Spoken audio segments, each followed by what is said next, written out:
High, অপরিষ্কার জানলাকে পরিষ্কার করার সাথে a very good morning and welcome to tiny blog from my corner of the world chapter 2।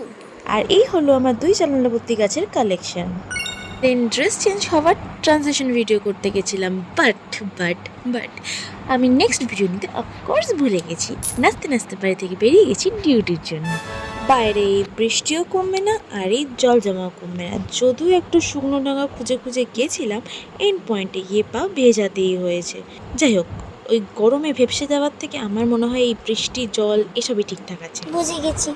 আজ ছিল স্মিয়ার করা আর কালচার প্লেট বসানোর ডিউটি। যদিও সেটা করার সময় আমি 25 বার তাদেরকে ডাকি আর 25 বার কাজ করি। মানে কাজ করার সময় নাই, মুখটা যেরকম আছে আমি এতটাই সিরিয়াস থাকি। তারপরে যা ছাবলামি করি, কাজের সময় আমি ভালোই মেয়ে হয়ে থাকি।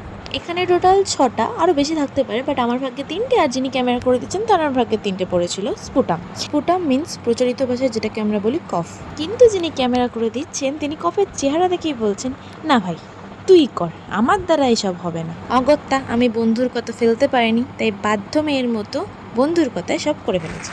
ডিউটিতে যখন ঢুকি প্লাস ছুটি হবার 2 মিনিট আগে যখন বাইরে আসি, দেখি বাইরে রোদ ঝলমলে ছিল। 2 মিনিট পরে যখন বেরিয়ে এসে দেখি আকাশ আমায় ছোট্ট করে সারপ্রাইজ দিয়েছে। যে সারপ্রাইজকে বুড়ো আঙুল দেখিয়ে আমি বেরিয়ে পড়ি আমার বাড়ির উদ্দেশ্যে।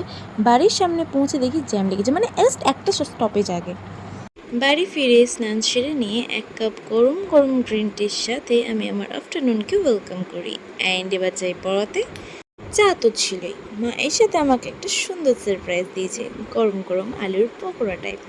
গরম পকোড়া তো হলো, বাট স্টুডেন্টের এই এক্সামের গরম গরম রিটেনটা দেখে আমার এনার্জি আবার ডাউন হয়ে গেছিলো। তাই আফটার ডিনার আমার সুন্দর করে স্কিন কেয়ারের সাথেই আমার এই সুন্দর একটা দিনের দি এন্ড।